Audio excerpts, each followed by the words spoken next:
Nice.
What is going on, everybody?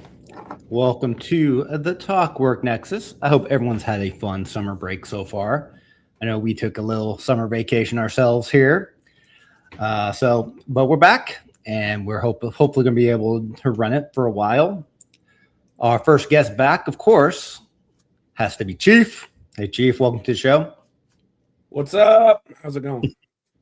Always good to be with you, Bill. That's right. How's your summer vacation going so far? It's been pretty good, pretty new still. Kids just got done, so first week in a couple days. First week for y'all? It's the first week of summer vacation for y'all? I think it's their first full week, or maybe their second full week. Wow, that is crazy. I don't know. Work has been crazy, but they've been around. And I live close enough to home and work that, I still bother my son to run up my lunch when I forget it at home. Literally running, by the way. So good times. Yeah, literally make him run. He needs it. Yeah, he does. All kids need it. It's really just exercise. Cut some grass, man. That's right. We say as we're on a podcast on YouTube. So. And other devices. I mean, I guess if you're listening to us on Spotify or Amazon, you can go touch grass while you're listening to us. See, I touch grass during my lunch break at work and stuff. It's harder when you're an adult, but still, make time to do it. And our music that we now have in the beginning, if you had heard that, kind of makes it sound like we smoke grass versus touching. I mean, for sure. You know what? It's a work in progress. It's a little psychedelic. I can work on it. We got a new audio app, so give me a minute. Hey, I'll get it worked out. Trial and error is what it's all about. Yes, sir. I'll make sure to listen to the entire thing next time. I mean, it was a vibe until it hit that middle part. Yeah, I mean, it was still a vibe of sorts, if you will. It was. Okay. All right. Well, so I figured the first thing we do as we have this discussion, I want to talk about how the games have been going so far since last time we talked. Because we've had quite a few changes, I think. Yeah, a little bit. I guess we can start with, why don't we start with Uncharted, with how that's going? Because I know I'm still personally hurt morally from Flint being kicked to the curb, but I mean, Flint isn't kicked to the curb. He just got reassigned, that's all. No, it's going good. I think it's a good direction. We tried something new, and I think it was a promising idea that just didn't pan out because we got some players that just were less consistent. Which, from a DM standpoint, that is really hard to write around. Right. Especially not just as a DM standpoint, but a DM of a stream game, I should say. Well, not just from the DM point, it's also hard for the players, especially if you're like the consistent player like I was, having a new group of characters I had to reintroduce myself to every week. Right. It seemed like. Right. So and like writing, because I'm the type of DM that I like to write, B plots for every player so that they have something that they personally invest in. Yep. And so just kind of keeping up with that just kind of got to be too much, and just, all the respect to everybody there, because, I know life happens and life comes up, and yeah, of course, I support everybody that is in the Nexus and everybody that's got something going on. Just from a stream standpoint, it was better to just scrap that and refocus on the other story, and then, really give you guys a couple RP sessions to really dig into the different paths forward, and and plots, and kind of drop in some new drama in there. So, oh, absolutely, yeah. Now, other than that one episode that we're not going to talk about that we've retconned entirely, how do you think generally the Northern Cross has been going? Honestly, it's pretty good, and even with that one episode that we retconned like 95% of it. Even that was it was a learning experience. There was something to be taken away from it, and we did. Oh yeah, you live and you learn and you move on. But all in all, it's going pretty good. I got a really solid group there, and then it's something to be said for the fact that most of that group is also in the new Monday game, because you guys enjoy playing with each other. You guys enjoy playing in my games and everything. So I think it's going good. I think once we kind of reestablish the story for the new people that have come in and really kind of establish, what's going on and what needs to be done. Because, like Jason and Hannah and yourself and all that, like you guys and Talon and Selkie, really all of you guys are coming into that story. Like you knew a little bit from Flint being in there, but then, really with everything else that's happened, kind of reestablish the bad guy, what can be done, where we're going. I think that, it's almost like starting a new campaign, but not really. So I think we're at a good point with it, and I'm excited about it. Yeah, I do think I was excited because I gave her a 3-story library to look through, which, Oh yeah, the lore people that we're going to deal with is going to love this. We may never leave the library, but I'm just glad that we got out of the Hag's Cave. All in the library. All of them. That's right. But getting out of the Hag's Cave, being able to like you said, reset somewhere else. And we'll see how many episodes we get in there before we actually move on to something else. So accidentally library burns down. What? Yeah. I think 2 of those players would have a huge problem with that. 2 of the players would. I don't know if the characters would. Oh, the characters probably would too, I think. That's probably. It'd be terrible. Yeah. And then well, let's talk about the new one then. Starting The Crown and the Wolf. That I got really excited about. Really good. I got really excited about the group of players that's in there. And like I said, it's really mostly the same group. Just kind of switching out Talon and Selkie for Sean and Cousin pretty much. And pretty much. Honestly, having Cousin in the game is always a good thing because he's legit family. So that's always cool. And he's excited about it too. He's been asking me about it at work and stuff when I walk through the shop. So that's pretty cool. Nice. Nice. But yeah, new story and different group. Which it's kind of funny with the same group, a completely different vibe though. And I know I'm pretty stoked about it. I think that's kind of what we want. What we kind of go for is a different vibe from each party. You don't want the exact same party with like everyone playing the same characters. Right. Although I feel like I'm going to need to put a leash on Sean's rogue like normal. I don't know. Him wandering off is never good for the group, but he's got a point. He's got a purpose this time though. So, does he? Well, I'm good. The one that I'm worried about, honestly, is Marigold in that one. Oh yeah, she's got a lot of sass to her, dude. I'm stoked about it. I know, it's pretty good. I'm glad she's taking up the country accent continuation of the country. At least we got one country girl in the party.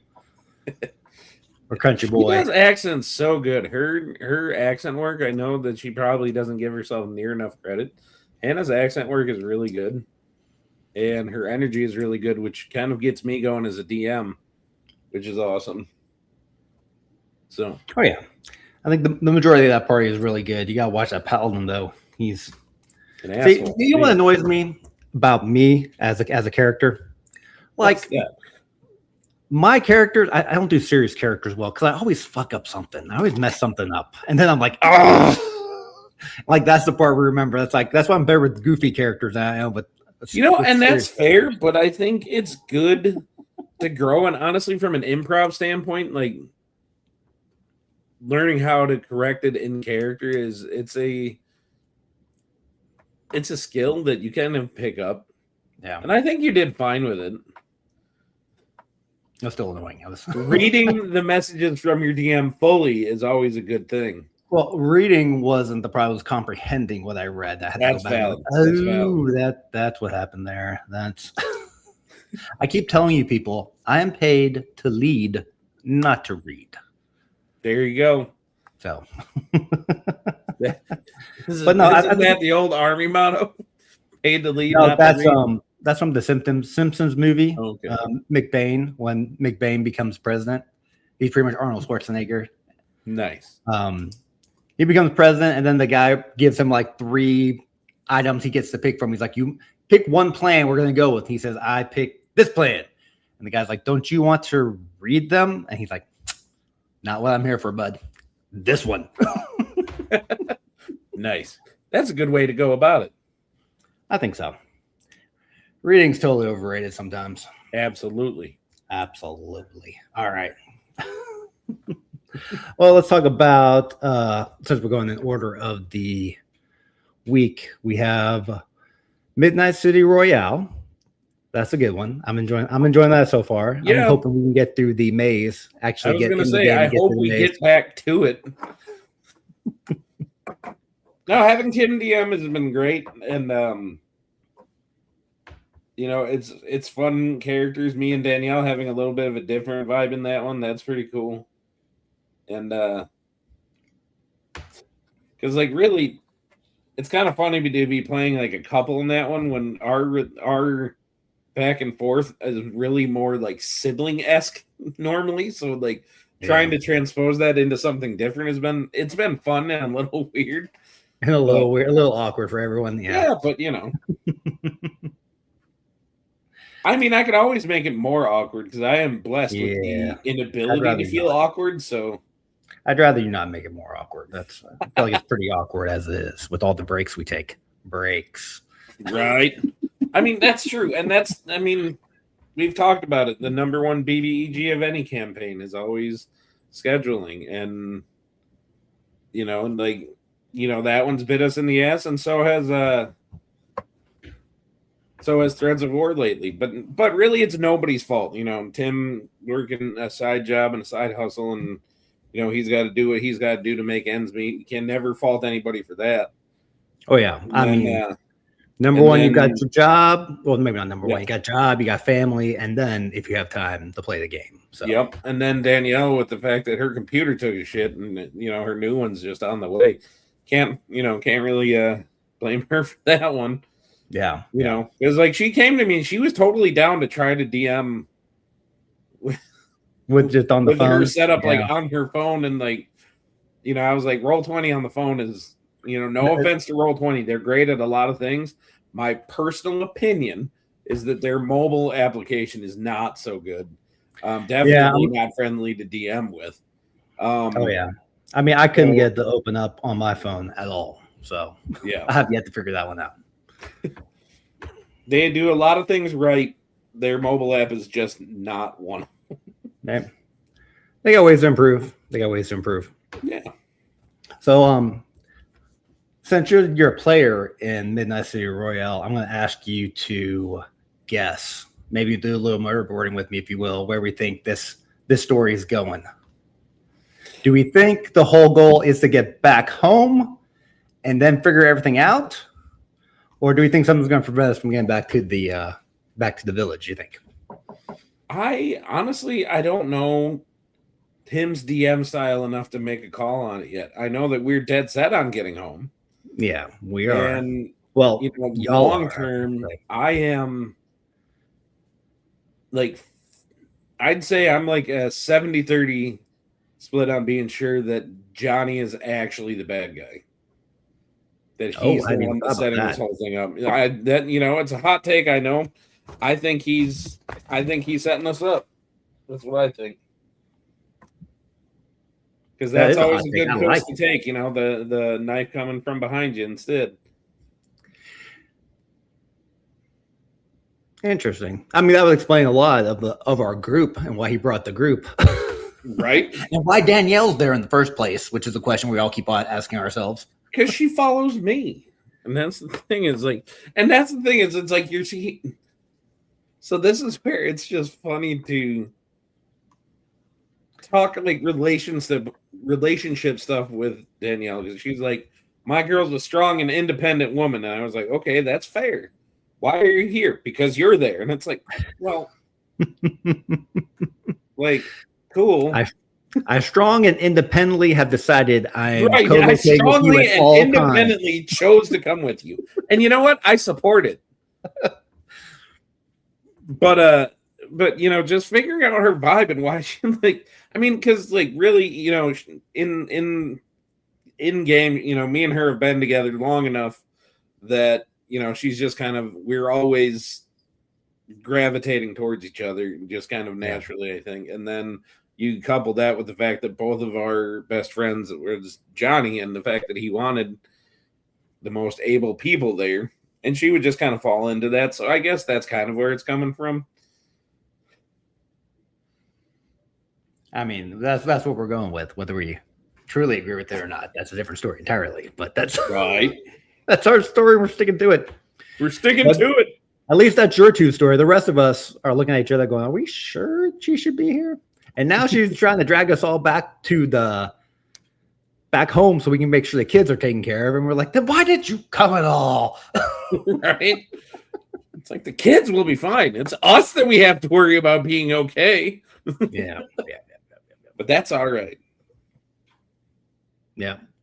Yeah, I don't know who else it would be. I like your hot take though. Definitely have to think on that one. You know, like I said, I don't know Tim's style, but I'm sitting there looking at it and saying, if it was me, that's what I would do. Yeah. So, because I like a good plot twist, you know. It's true. And then we'll go back to, well, why were we even there at all? So if we were there to help set up the whole situation. But there are a lot of other people there too, so There were. So I'm curious. I know, and this is something else you can yell at me for. I know that there's a movie that he based his thing off of, The Warriors, which I have never seen. classic. Come out and play. It's a little old for me. I mean, it is old. I'm gonna pass on this one. You'll be fine. It's not the end. And I still hold to the fact that I have seen Raiders of the Lost Ark, just not the non-TV version. Oh well, I guess I'll give that to you if you feel like you've the non-TV version. I just thought you said I was just saying you thought you had watched clips from it from like YouTube or something, and I'm like, no, that's not watching the movie. If you've actually sat down and watched the movie, because my stepdad used to watch it all the time on TV. Oh, and all right. I will take the raking over the hot coals that I will get for saying that it's just not my cup of tea. Well, that's a different story entirely. You know, like I am not one of those guys that thinks slightly annoyed that I bought a whole new computer, but sorry, Danielle messaged me. Is she defending herself? No, I actually think it's that she can't look at the PDF that I sent for. Oh, okay. For the game that we are going to be trying out next week. Right. Gotcha. All right. But I have to learn how to talk around because it does not have an OGN. Yeah. Yikes. Yup. Well, I think at this point, saying that we're playing it would be fine. We'll talk about it at the end. We'll talk about it in a minute. Let's not lose track of you defending yourself versus not watching classic cinema. You know, it's not my cup of tea. I don't like things that are entertaining. No, it's like, okay. Like, I'm not super like fanboy over George Lucas in that everything he made was amazing. Like, oh yeah. To be honest, the Star Wars movies speak for themselves, but I don't think it was necessarily his directing and his storytelling that did it, you know, as much as the actors that took it the rest of the way. Because really, when you look at it with a critical eye, there's lots of problems with the story. But you can say the same thing about like James Cameron's Avatar and all that, and that it's, you know, anything can be called derivative.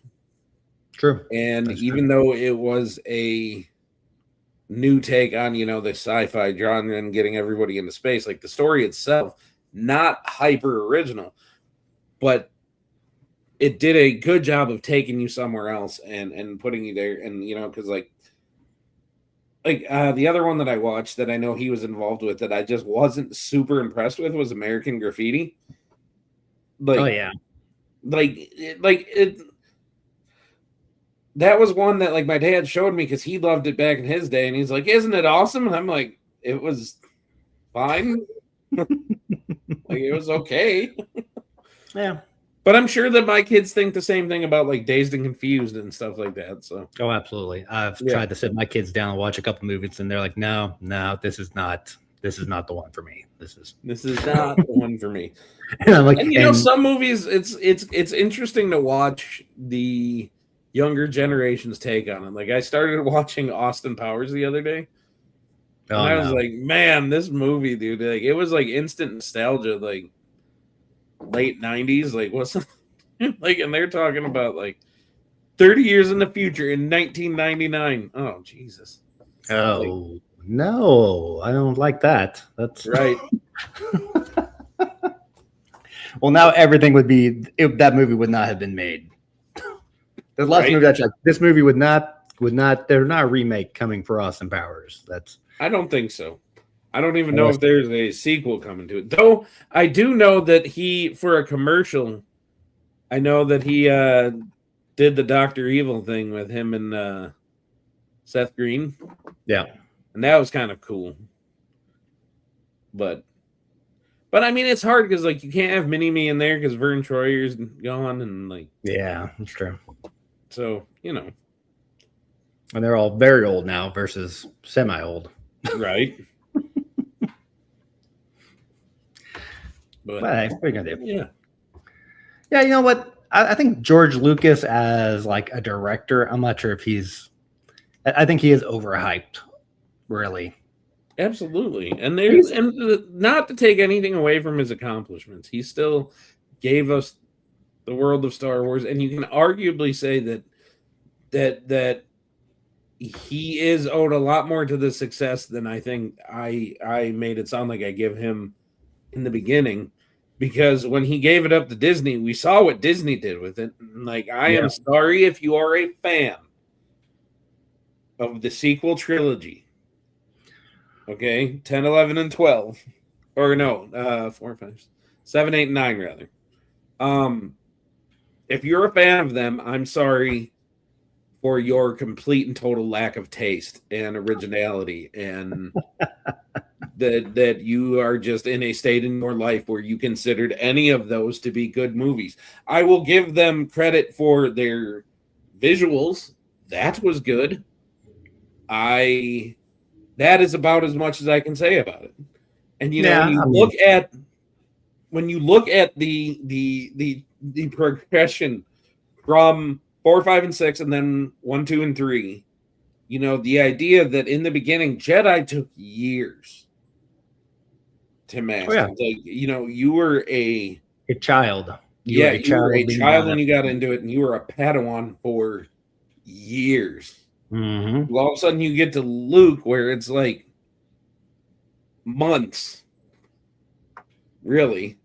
Mm-hmm. I mean, and I understand that really they say that it took him years to get to that level, but it's like still, like it was still. But he had a montage. He did have a montage. And that's what matters. If you have a montage, is what matters. That like exponentially increases your success. Then all of a sudden you get to the sequel trilogy and it's like, oh, to be a Jedi? Days.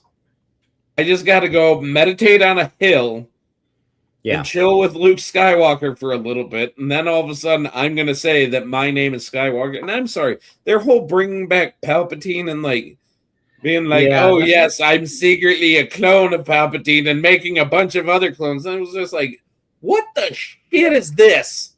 I'm going to be honest. Like 7 and 8, I could kind of buy. They were all right. Don't get me wrong. I'm not like they're worst things ever. They aren't great by any means, but they're not terrible. But then like 9, it's Palpatine. This is what you're going to do with it. This is I couldn't follow it at all. I could not. I got to say though, right? If you really want to see something amusing on your own time, if you look up the First Order speech, so the speech that the General Dude gave to the First Order in German. Oh, I don't think dude, it so looks like Nazi propaganda. Dude. Like it is so bad, and it's just like, oh shit, they didn't think about this. Well, that's what essentially the Empire was with Nazi. I mean, to be fair, yeah. So I mean, I think they thought about it very well. It was maybe they did.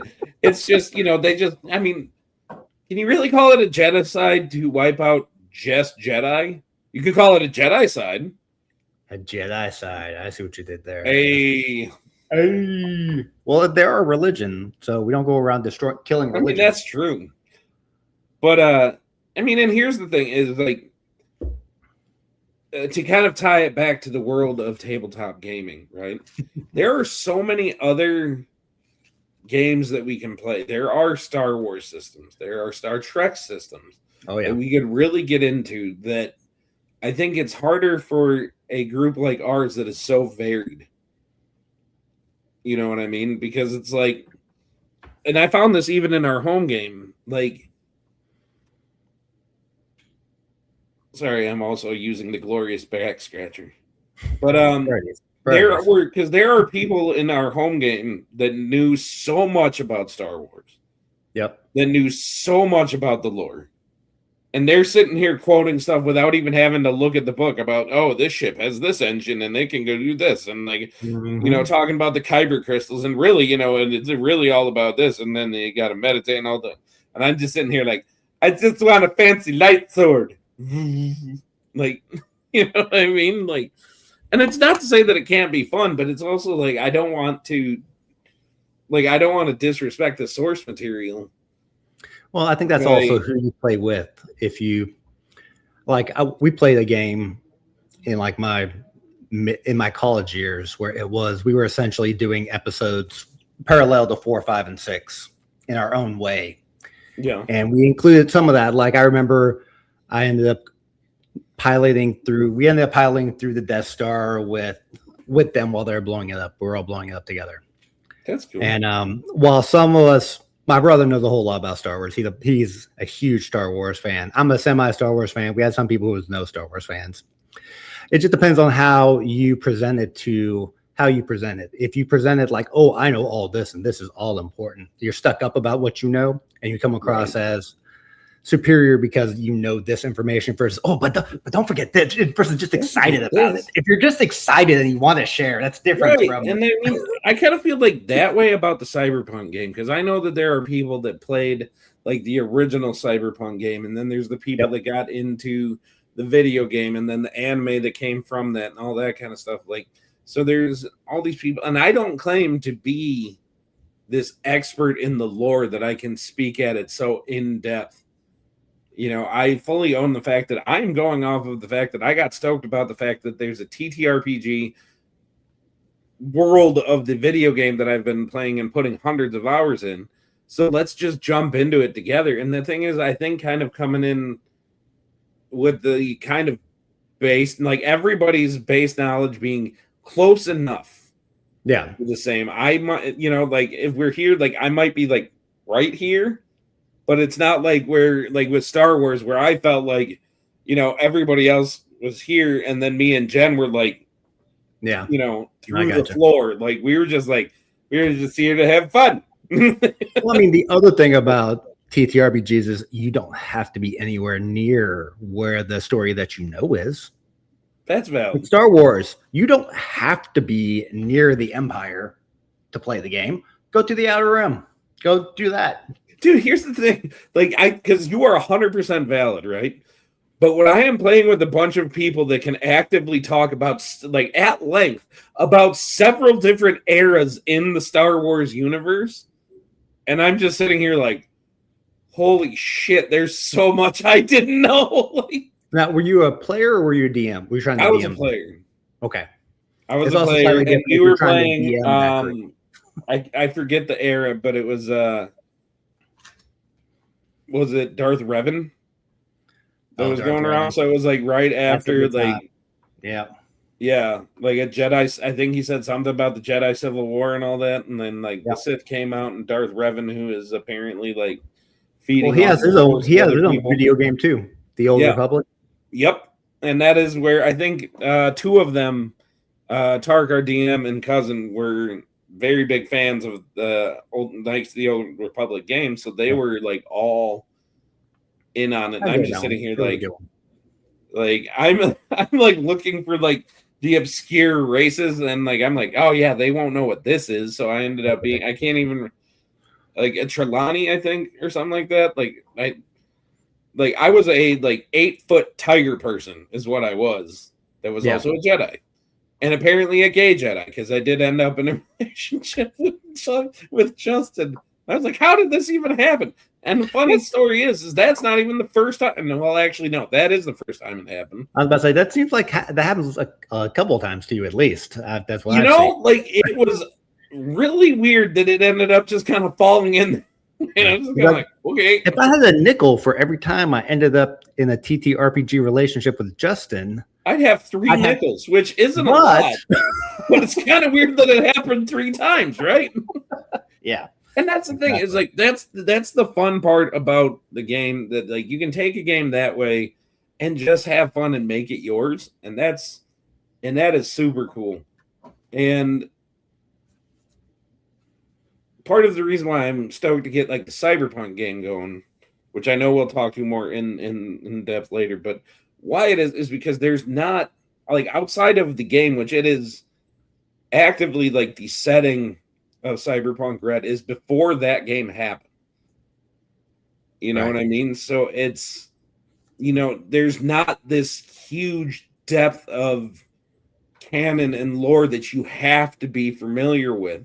You can come in with enough knowledge to just kind of be like, this is where we're at, and then we're all kind of growing this world together, and that's kind of fun, as opposed to trying to fit this world where you walk in with some kind of preconceived notions.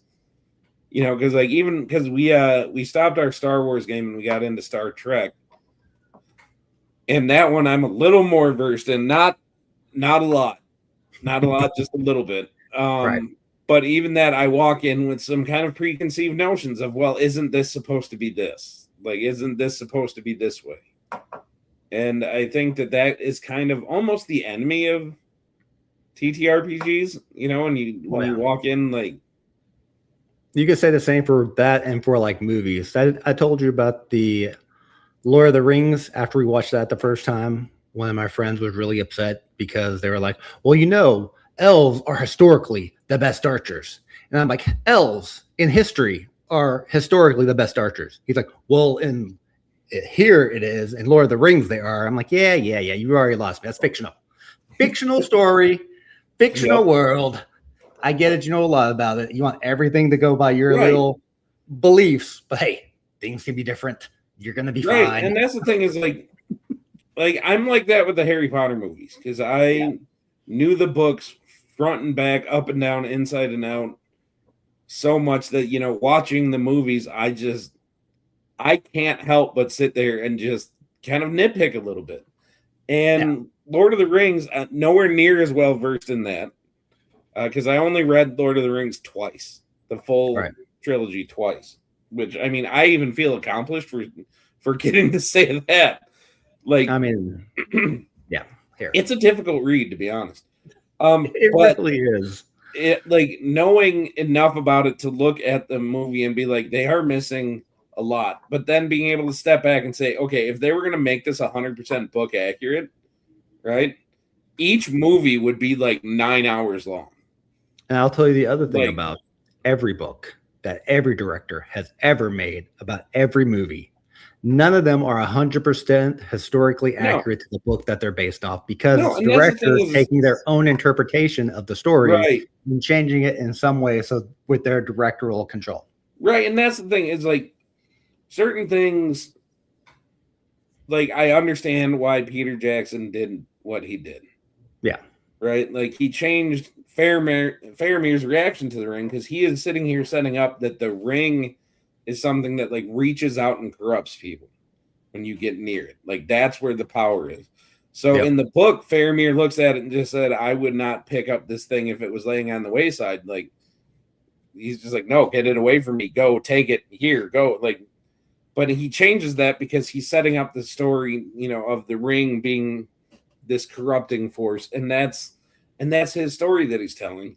And then the other part is done for Hollywood, because, like, Arwen had nowhere near as much book time as she did have screen time. And some people will say it really wasn't a lot. It was still more than was ever meant to happen. But because it's Hollywood, they got to have a little bit of a love story in there. Like, you got to include that. And, like, to me, it's like, I could have done without it, but it also wasn't something that took anything away from me. You know what I mean? Like, it's not like it distracted from the actual story. Exactly. And then, like, because they did change Eowyn's kind of reaction, because she kind of was like the scorned, like, oh, I'm into this dude, and like, oh, he has somebody, but maybe I'm still interested, and like, that kind of stuff. In the book, absolutely, he's like, no, my heart belongs to another, and she was like, okay, understood, like, message received. But I can take no for an answer. I got right, you. but for the sake of the movie, they have to have that little bit of tension there. So it's understanding, like you said, there has to be a twist on it. And I think, honestly, like for the Harry Potter movie series, what made that more difficult was the fact that they had like 8 million directors. And they were all putting their own spin on it. So there wasn't any kind of consistent, like, this is what we're focusing on. And I mean, it still turned out fine. All those movies did great because it was a big nostalgia thing for like pretty much my generation that was into it. But yeah, like what most movies are, and that's why everyone's so upset about the last 3 Star Wars movies. We're coming back to that. Dude, Star Wars fans are so, this crap. Star Wars fans are so fickle though, because it's like, okay, so we're gonna give you something old, something nostalgia. Oh, you can't come up with anything new, so you're just gonna give us that? Yeah. Okay, we're gonna come up with something new. That's bullshit. We want more of what we love in this, which is these canons. Like, okay, well, you know what? I think you want. I think Dave Filoni I think that's his name anyway, did a great job with The Mandalorian. I loved everything about it. I enjoyed that. I watched the movie. Great movie. I have not seen the movie, but I did love the show when it was on. Yeah. I took my youngest with me to watch the Mandalorian movie, and about halfway through the movie, he looked at me and said, "This would be the perfect ending for this movie." And it was the perfect ending. And he's like, "But I know it's not ending here." Well, I mean, I give him like the one thing I have heard from it, and I am reserving judgment until I see it myself, is so many people were like, you can tell that this was going to be the next season of The Mandalorian that they didn't get to make, and now they're trying to like condense it down into a movie. And, oh yeah, absolutely. And that's fair enough. And the thing is that you got to give credence to the people that are playing these roles. Pedro Pascal wanted to tell his story with it, and then to segue, like Henry Cavill in The Witcher. I don't know if you watched The Witcher. Yeah, I did. Yeah, and the fact that Henry Cavill was so thing about being true to the games and the books, because it's like you have all this lore set here. So much so that when they wanted to start changing it, he was just like, nope, I'm out. No thanks. But now we get to have him in I can't remember if it's a movie or a series, but there's going to be a Warhammer 40K. I think it's supposed to be a series. I think. Yeah. I don't know if it actually is going to be it, but it's supposed to be not just one series. So, because I think that's the project he's working on right now. Yeah. I think he's trying to make his own. I got to be honest. I know nothing about Warhammer to even say that, like, what it's going to be about, or if it's got. It's going to be the same thing as all the other movie series. People are going to be like, the people who know all about it are going to be like, this is not historically accurate. The Emperor is still. Well, it's like the D&D movie. They like people got pissed that wasn't more D&D. And I sat there and I was like, that's because it wasn't made by D&D people. It was made by Hollywood, who was saying, hey, this is a current, fad that's going on. Let's make money off of it. True. And I don't fault them for that at all, but they at least could have went out and got like Henry Cavill and Vin Diesel and Joe Manganiello, all the big people in Hollywood that are into D&D, which apparently there is more than we knew there was. Which is awesome. Well, why they weren't concerned with getting them. What? Which is why they weren't concerned with bringing in all these people to do the movies. Like, there's so many people. They were just like, no, we're going to get Chris Pine and Michelle Rodriguez and all these other people that really don't give a shit about D&D. Yeah. What's the old British guy? What's his name? He's old now, but he wasn't old when he was. Hugh Grant. Hugh Grant, yeah. I doubt he gives a damn about D&D. Oh, for sure. He laughed at people that played D&D. I guarantee you. Guarantee. This is. But I mean, there was also good parts of that movie too. I mean, There were, and that's the thing again, is like when you watch it through the lens of just enjoying the movie, not even like tying it to D&D, but just like as a movie, it was not a bad movie. yeah, the guy who was the wizard and be like, no D&D, and these are the rules, and it doesn't work that way, and it's like they weren't going to be happy with any product produced. They were because there was like somebody that was bitching about the fact because they used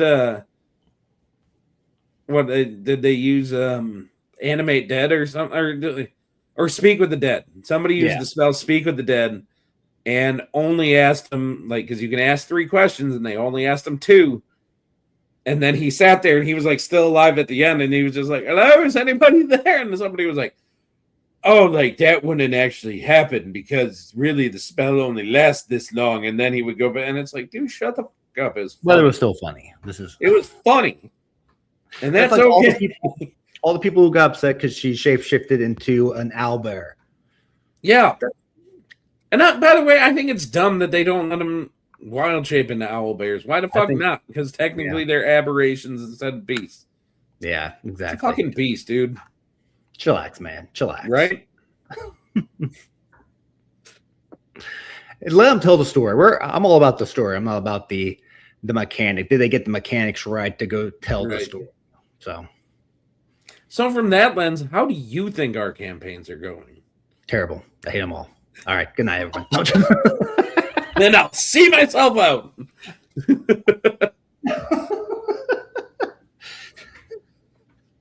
No, let's see. I honestly think generally they go well. We have a tendency as a group to get stuck, like to get stuck in a location for a while as opposed to just moving on. Mm-hmm. I even think we're getting a little better with that. Like, like the Hag's Cave. The Hag's Cave should not have taken as long as it took y'all. That was no, and I think you're right on that. And I think part of that really falls back on me. I don't know about that. I'm trying to throw up roadblocks when I'm trying to like hold back for the story for everybody to be back in the same spot. Oh, that's right. And it's like I need to stop doing that and just saying like, you know, when I say the show must go on, I have to let the show go on. Like, you know. Well, that's even like with the episode that shall not be named. No, the 2 episodes ago where it was Danielle and Selkie had like a 45-minute conversation. Yeah. I was like, I think it was like literally 45 minutes that we're talking. And then me and Selkie ended up doing the rest of the episode, which was another like 15, 20. But that was because of what was going on with the, I think it was like 20, 25 minutes because Talon couldn't get his computer back up. And and that's, I mean, and trying to, you know, adjust for technical difficulties is something that is exclusive to a platform like this where, you know, because if we're all sitting at the table, obviously we don't have that problem. Yeah, exactly. You know, and I also say that we don't have the problems like what came up because like as the DM, you know, because to be honest, going into something that was because we still do consent sheets to honor what everybody wants to make the game that everybody wants to play. And I know some people have very visceral reactions to them, but I say they're fair. If you have something that you don't want mentioned, you have the right to set a boundary. That is fine. That is healthy. That is, you know, and as a respectful DM, I tried to hold to that. And I touched on something that was on somebody's, you know, on the red flag list for their consent sheet and got put in a weird spot. If we were in person, I think that whole thing goes completely differently because we kind of just stop right there and just say, all right, let's talk about it. Let's make sure we're on the same page. Yeah. It goes from what it was to a 20-minute conversation. We all good? Yeah, cool. Let's keep playing then. You know what I mean? To be honest, I thought we had, because I know we had talked about it a little bit. I didn't think about it as a red flag like before about her coming back the way she was, and then I thought we had just moved completely away from it, and then it just kind of popped back up with, oh, by the way. Yeah, and So we were that's all the like, wait, thing what? is, like, No, I thought. and that's the thing is, because I always say, if you learn something from it, then it's not that bad, right? Yeah. If you learn from a mistake, then all it was a learning opportunity, and that's okay. What I learned from this is I need to get better at setting boundaries and just saying, like, no, this is going to be the way that this is going to be, and here is why. As opposed to somebody coming to me and just saying, hey, what would be cool, and me being like, all right, like, you know what I mean? Like, not really like setting anything, not really going with it. Because I kind of thought as you did, and then I was just kind of blindsided and kind of scrambling to keep up. And I'm just like, I don't know what's going. Okay, fine, sure. Like, I mean, because let me be clear. I know you, and you have no problem with telling people no. You tell me no all the time. I come up with crazy things, and you're like, "We're not doing that." That's fantastic. Okay, I like that you're thinking outside the box, but it is in the moment that it's the problem. No, that's right? what I meant. You do a very good job, as a player should, of coming to me outside of game time, and saying, "Hey, here's an idea." Which I kind of think that that's a boundary I set as a DM. And like, if you have a road you want your character to go down, by all means, come and talk to me about it. When we are not in the middle of the session, because then I'm trying to balance that with everybody else and trying to pay attention to that while dealing with everybody else. And it's not just a, hey, I sent you a quick message. It's like, no, you got to give me something to think about. Like, give me time to chew on it. I think that's really where you should have gone back with. No, we hadn't talked about this. We got to talk about this more. We're not doing this. Right. Like and that's the thing is, like, recognizing that I failed and not saying I need a second. Like, let's table it and let me really kind of like chew on it and choose how to go with that. So like learning to shut up that impulsive side of me. Yeah.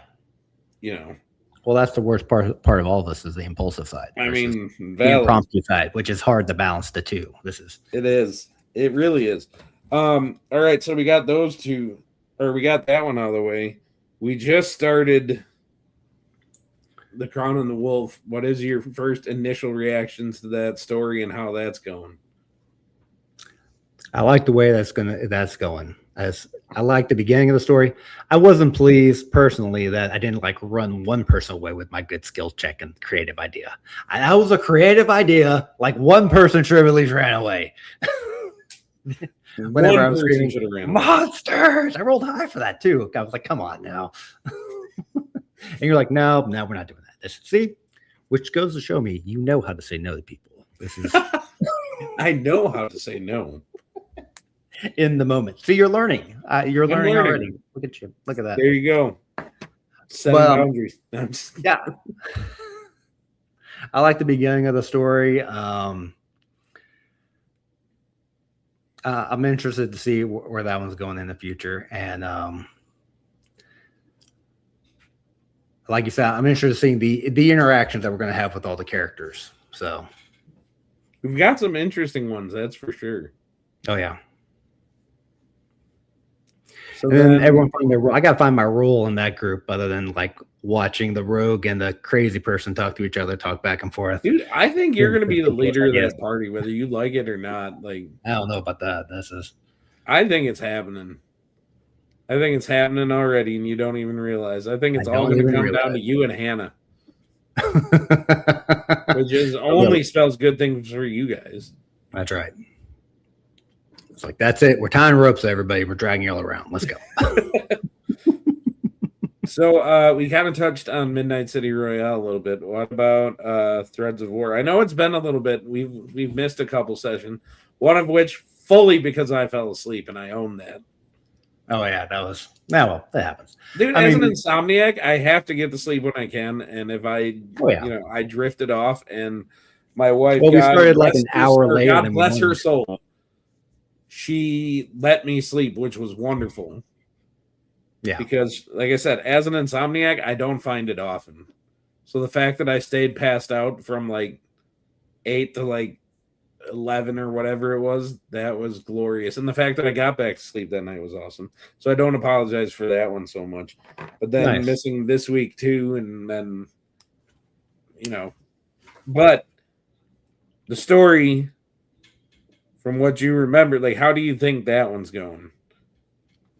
I think that one's going pretty good. I'm concerned with that one in the way that we kind of had like Southern Lights kind of fall apart due to we keep introducing new people. So if we can keep the current group we kind of have, Right. I think it's going to go pretty well.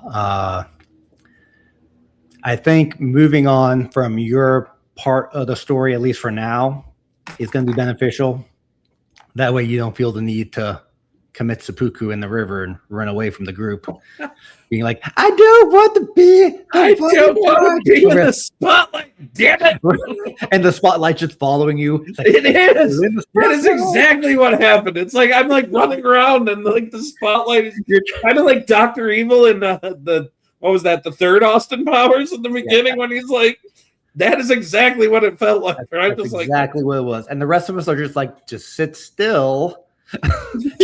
We're all like, just stop moving. Stop being interesting. You don't have to be interesting. Just stop moving. Just go sit on the cart and you'll be fine. And you're like, no, I have to run away. You're like Sir Robin. Away. Sir Robin bravely ran away. Our druid in the meantime. And we're like, we still have to get your part of the story out of the way. Now that we've got your part of the story. That is just the difference in the storyteller in that one. Because I like telling as many stories at the same time because that's the way that to me kind of mirrors real life. In that, yes, Helgar is having something that he was dealing with, but so does Jasper, so does Fizzy, so does whoever else is involved. Everybody has everything. So instead of zeroing in on one player and say, we're going to take your arc this whole way, right? Because to me, that's kind of where her author's thinking comes in that she's like developing this arc start to finish and saying, but that's not the way that it really works out though. Because everybody's living something out at the same time. And like, why can't we just all be getting involved? Like, we can all be progressing the bar a little bit, and at any given point, somebody's arc is going to be further along than somebody else's, and that's okay. Well, yeah. Yeah. Well, I think she was doing that a little bit when we got to the city. It was easier once we got to the city. She was trying to start expanding people's arcs, and then Andy unfortunately had to fall off, and Hannah fell off as well. I think their arcs were going to start growing a little bit in the city as well. Yeah. So it's also the problem with players coming and going and who is consistently there so we can consistently kind of focus on their story because we know these people are going to be here. So we know at least their story is going to continue. Right. And I know like Keith is really excited to be involved and that's cool. Yeah. And, just how everybody else has evolved, it's just been unfortunate. And like, man, like, I think Sean could have kept that one level of rogue is what I think. That's a missed opportunity on his part.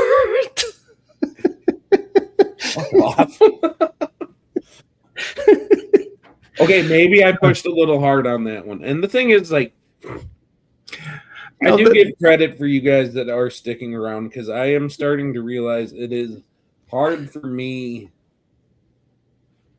to settle into being a player.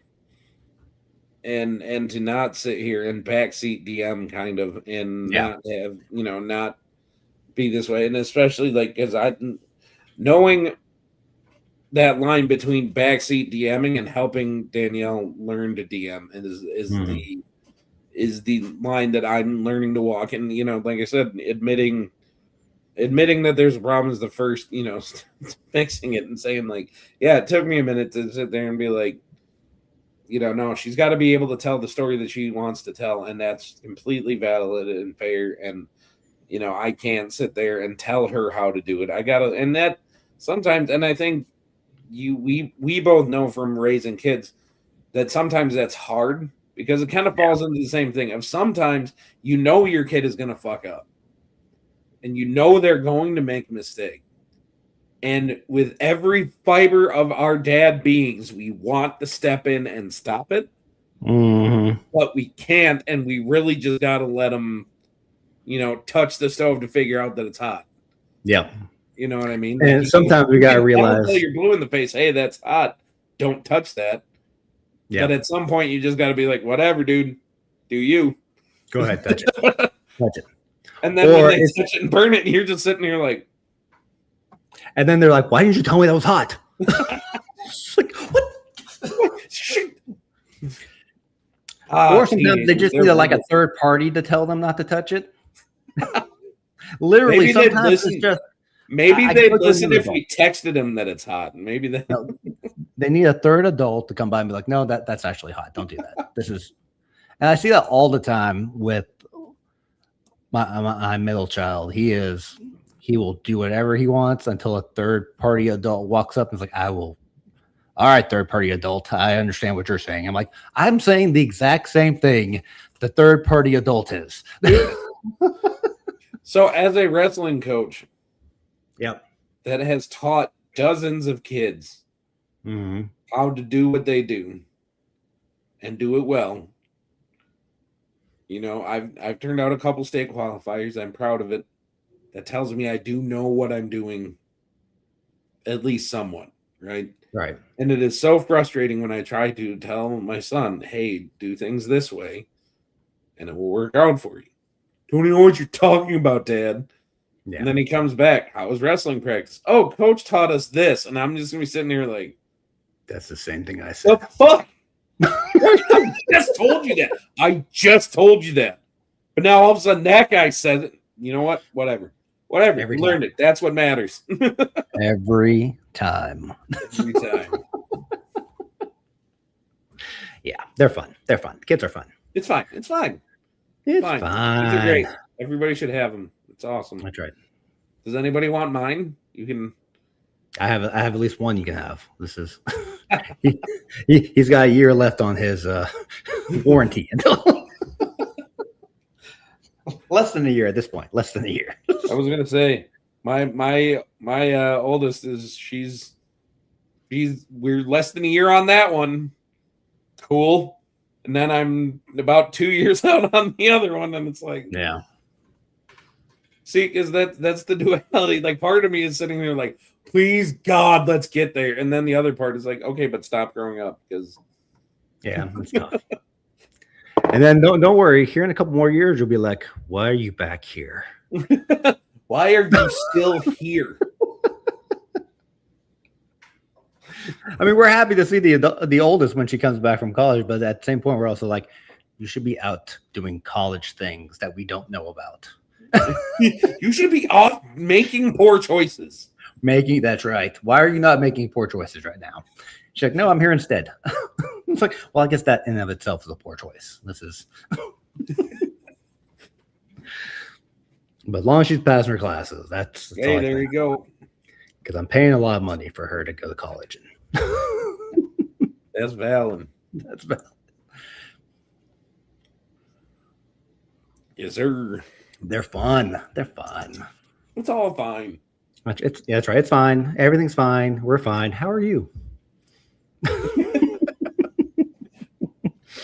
All right. Now, I know Una Bras's Worm, they've kind of wrapped up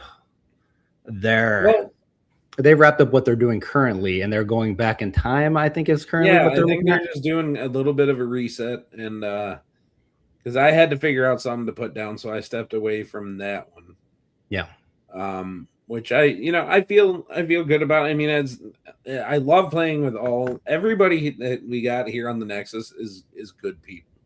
So It sucks to step away from a game with people that you enjoy playing with, but at the same time, it 100% is like even playing with people that you love and that that you like spending time with, it's still possible to burn out.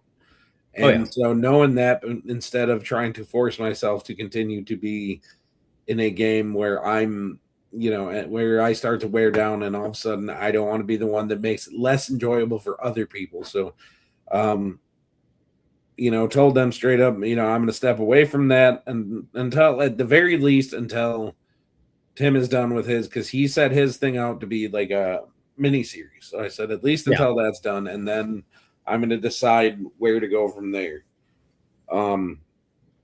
I think from what I've seen so far, they have an interesting dynamic, and I think they're probably the most different group because they have so many different people that aren't really in the, I guess I'll call it somewhat normal cast, because there's certain people of us that play each week, and they have the most diverse people who don't play. The diverse group, I guess I'll say. So I'm interested to see where that one goes. Well, I mean, really, because they got Selkie.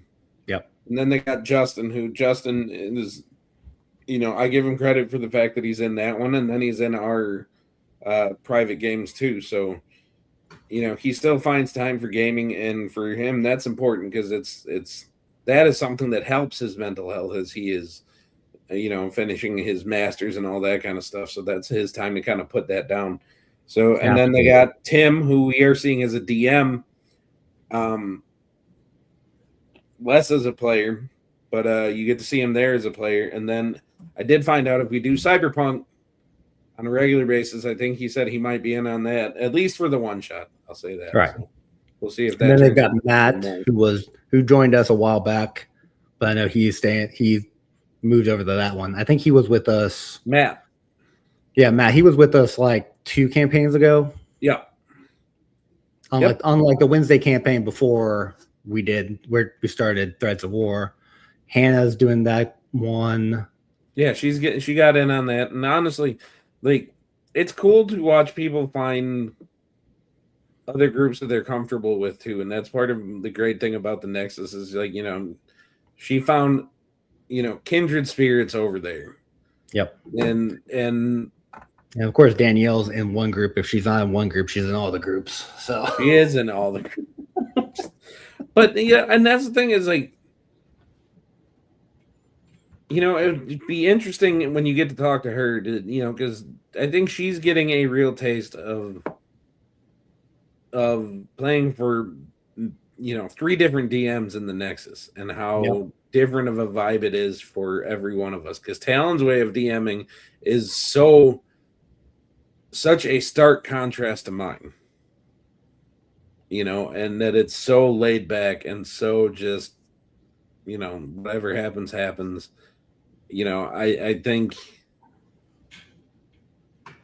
I think because he's doing a homebrew world too, and I think he has more lore built into his world than I have in mine, even, which is honestly saying a lot. Yeah. So his just approach to it, and then also when you look at him coming from a DM that, he started playing, like, he got introduced with like AD&D. Now, granted, that was from his dad. Yeah, I think that's what he said. Yeah. So, and then, him playing through that and into 3rd edition and 3.5, and I think he, like so many people, skipped 4th. Yeah. And now getting into 5th. Dude, I feel like such a fucking black sheep, because I'm sitting here like I came in on 4th, and everybody's just like, Allow me to say you are a black sheep. That is so random to show up on 4 and then dude, it was the first experience that I had, and I thought it was cool. Yeah. And then I got introduced to 5th edition, which apparently is going back to what D&D should be. And I was just like, oh my God, this is so much cooler. Because the original dude that was DMing for me that was super toxic was like, no, 5th edition is shit. That's not what, this is supposed to be. Really? So now sitting on the other side, I was like, it is just clear. He does not know what D&D is. Yeah. That's what that is. He must be like a board game fan. I think so. He's a fan of the card games, so probably. Which, I mean, nothing wrong with that. If that's your cup of tea, it's your cup of tea. But right, it ain't mine. But yeah, I know. 4th edition. It was just because they changed it a lot throughout the years. Of course, they've been building upon it, and just the drastic change from 3.5 to fourth purely, and it was purely just so they had like the rights to fourth edition stuff because they open world 3.5 so other people could use it and they wouldn't profit off it. So they're like, fourth edition is our profit machine. And we all went, we hate it. We hate it. We're like, but look at all these cards we have. You love cards, right? We're like, no, this is a terrible decision. Dude, okay, so I have always said that if I win the lottery, the big one, that I'm going to buy D&D. Mhm. And I'm not really joking when I say that.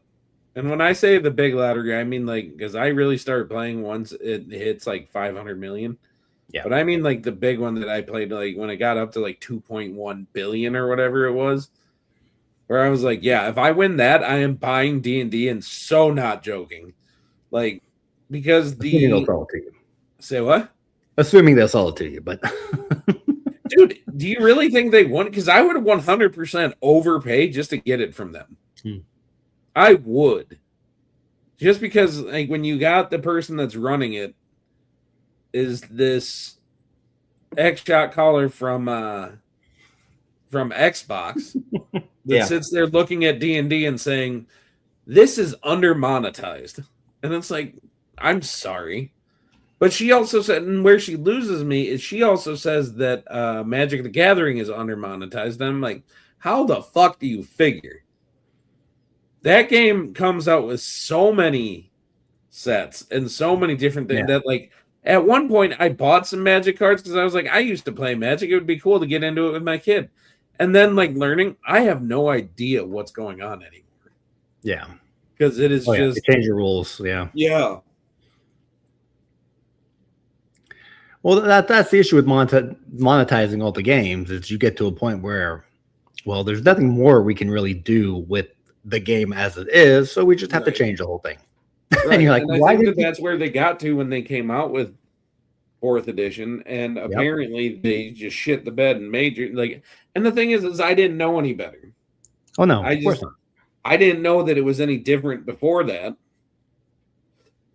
So and to give everybody like an idea of how it's different is like it's very much so kind of like Magic the Gathering where you have your card that has an ability or multiple abilities of you can spend this mana to do this attack or whatever. Mm-hmm. And it kind of sets you up as a player of doing the same thing and that you can spend so many action points to do the same thing, but then you're like limited in what you can do, and it really kind of took away a lot of the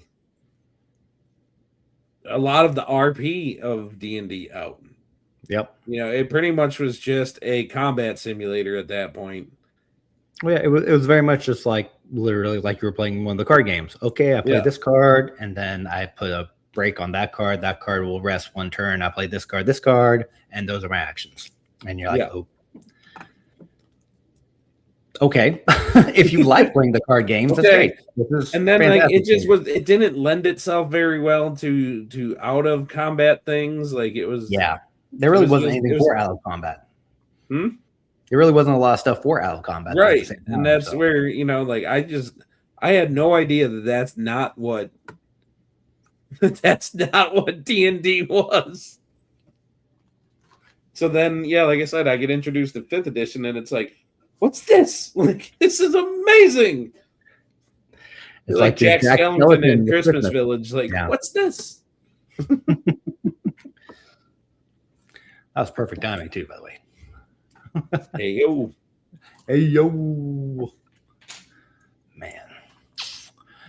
So I'm excited to see how that game's going to go. Yeah.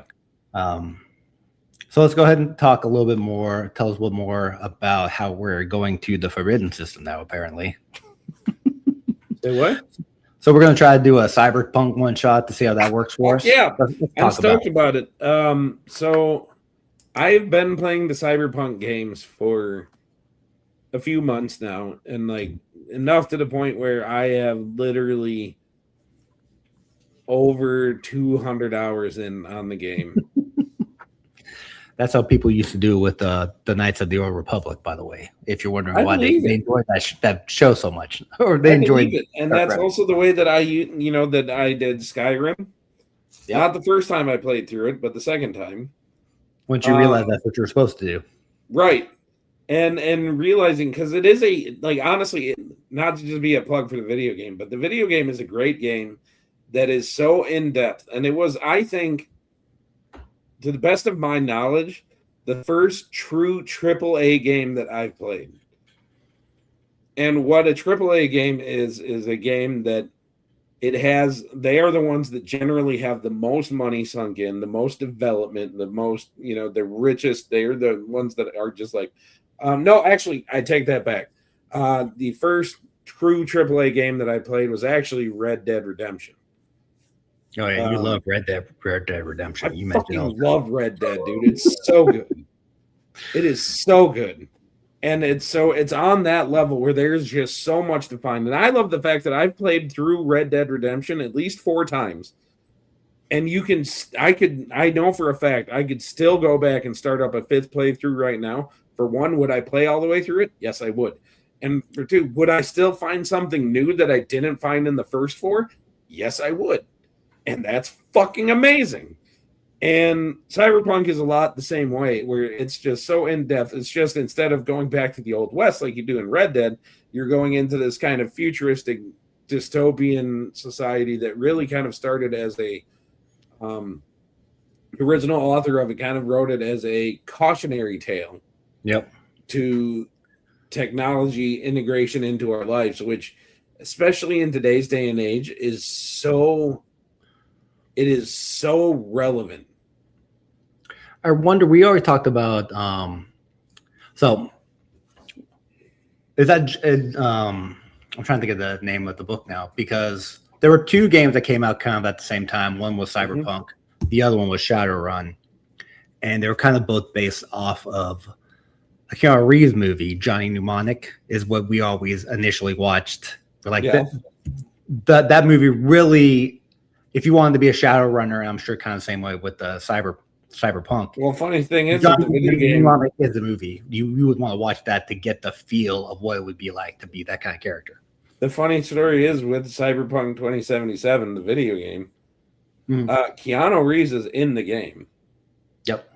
As Johnny Silverhand, which is a fucking great character. And the thing is like, it's very much integral to the story.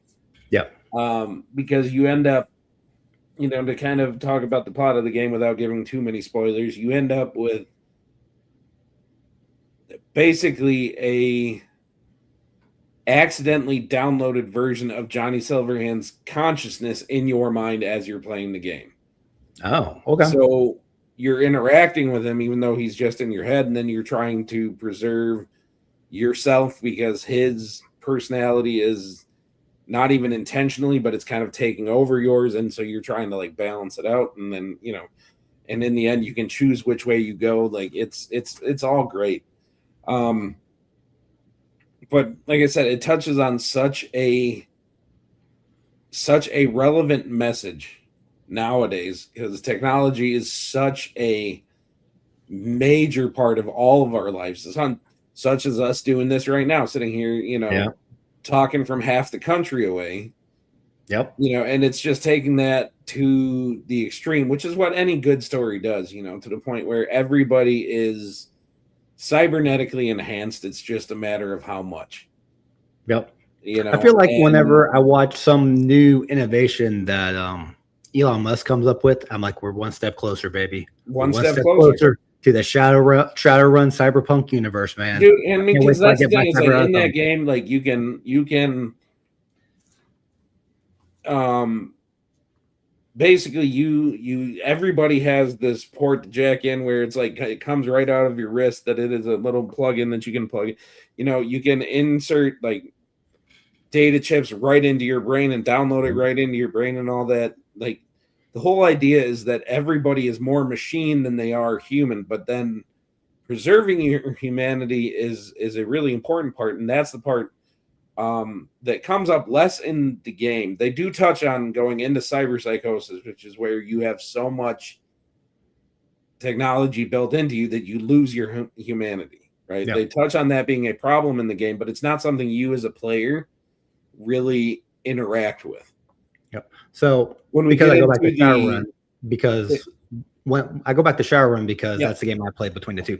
Mhm. And Shadowrun had a thing called essence, and you could get so much cybernetics as long as it didn't burn all your essence. And once you lost your essence, that's when you would essentially lose your humanity. Yeah. So the way that Cyberpunk does it is basically when you make your character, and it varies depending on which role you play and then how you roll your stats, and you basically end up with a pool of humanity. Okay. And even starting at the very beginning, when you use the simple character creation, some of that burns away. And if you get to a certain point where you lose so much humanity, you can start to go into what's called cyberpsychosis, which is where the technology basically takes over and you just start attacking anything that's close by indiscriminately. Yeah. And it can be caused by certain things like stress. So when you're in a really stressful situation pulling a mission and all of a sudden you go into cyberpsychosis, it's a problem.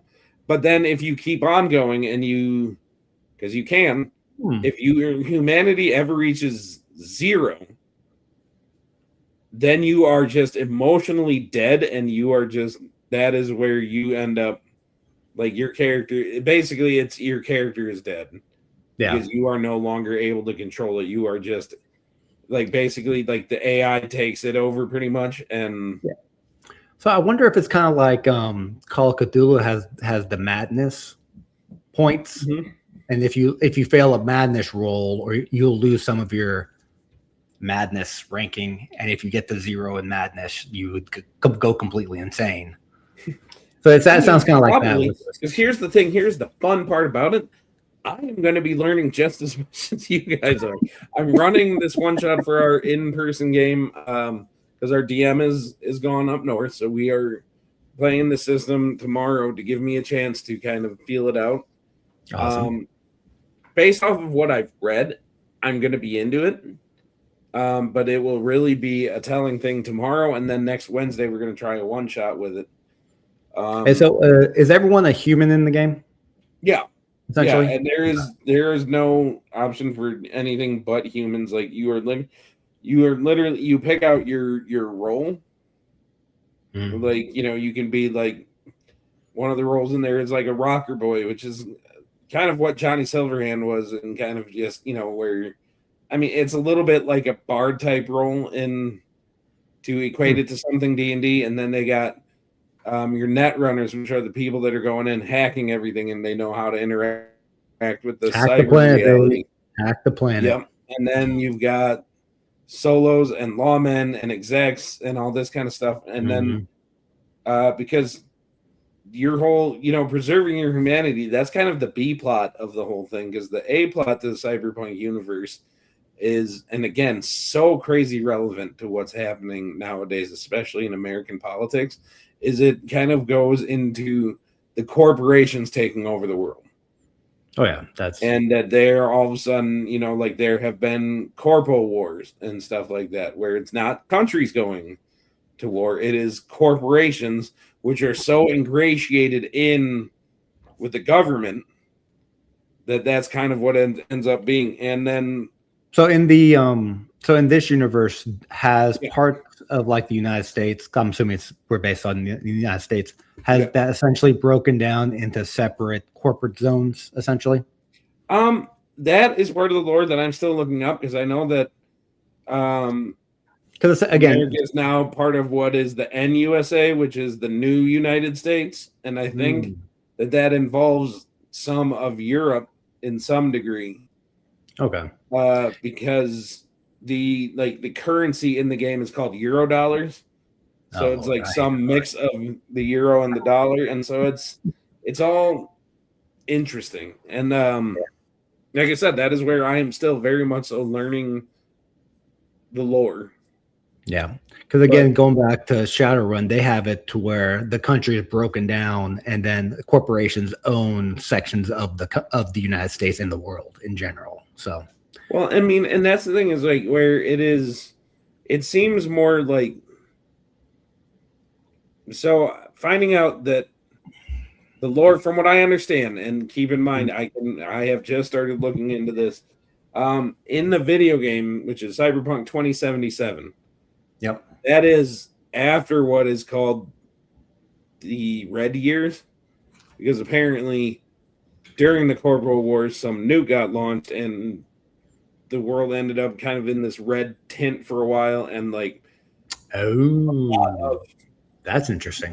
like I mean, they do a good job of you can't really pinpoint what American city Night City is, because it could be New York, it could be LA, it could be Gotcha.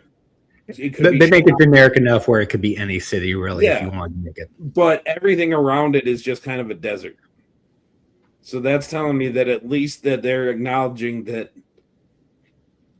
at least parts of the country are desolated to the point where, and they talk about the fact that cats and dogs are extinct, and a lot of the animals are extinct, so it's synthetic meat, and it's a big deal to get the organic stuff, and stuff doesn't grow the same way, so it's a very dystopian society.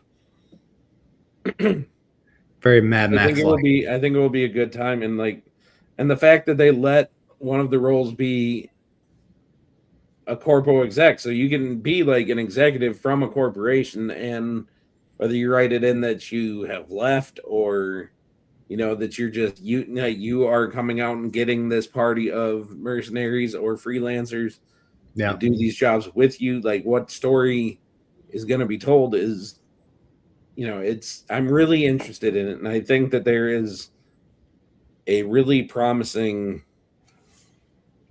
because I've mentioned, I think that as much as we all love D&D, and we all do, there are 8 million different live actual play D&D streams out there. Not a lot that go into the other things. So I'm kind of excited to get to get the notion of this other system out there, and to write a story in it that or even because there's part of me that's like, I don't want to write a big story too, because part of what is awesome about this is just dropping you guys into this world. Mm-hmm. And just you guys tell me how we're interacting with the world. Like, because if you guys just want to be mercenaries taking jobs, that can be a story in and of itself. And then the story becomes how you guys grow together, and how you guys handle, conflict within the party. Because all of a sudden one person wants to help out a corporation, the other person doesn't, because they are just so anti-corporate, all that kind of stuff, that it's like, no, there's not this big looming big bad guy. The big bad guy is the big corpos. Like, they are the big bad guy that are ever present, and just how are you guys interact with that, instead of me sitting here saying like, here's the story that we're telling. No, you guys are the story. I am literally just here to act as the guy that gives y'all jobs and shit, and to tell you guys how your guys' interactions go, the results of them. That to me sounds more fun than kind of coming in like you do with D&D with this, this is our big evil guy, this is who we're going after, and I got it. There's a lot of promise to it. Well, I mean, if we're doing just a one shot to see how it goes, it's probably best not to try to do all that other stuff. Just throw us out there and see what happens. No, this one will be very much so. You guys are going to have a job. Go out and get the job done. Yes, I will still give you guys some chance to interact with some things to do, because nobody wants to just jump into combat and just say, this is what we're doing. Like, they don't? Well, a lot of people do. I'm saying that's not all that we want to happen, especially. Oh, yeah. Absolutely not. Yeah. No, I got you. Nice. Well, I'm excited to hear it. I'm going to tell you, when I hop on Cyberpunk it generally takes me less than 5 minutes to just start killing gangers and stuff like that. And just Oh yeah, I mean, they show up. XP, bro. That's what it's all about, man. Gotta get the XP. Gotta get the XP. And if you kill everyone around you, then that means you win the game, right? Right. That's what I'm saying. Yes, murder. Perfect. One of my favorite out of context game quotes came from our home game last weekend, which one of my players go, "You just kill one guy, and all of a sudden you're a murderer." Like, Well, I mean, technically, yes, that is how that works. That is indeed how that works. Oh my gosh. Nice. Let's see. Well, I think that's really all I was planning to talk about today. Unless there's anything else you wanted to discuss. no, dude. I think that is a good place to wrap it up. All right. Well, let's just do a quick talk about what's happened in the next couple of days.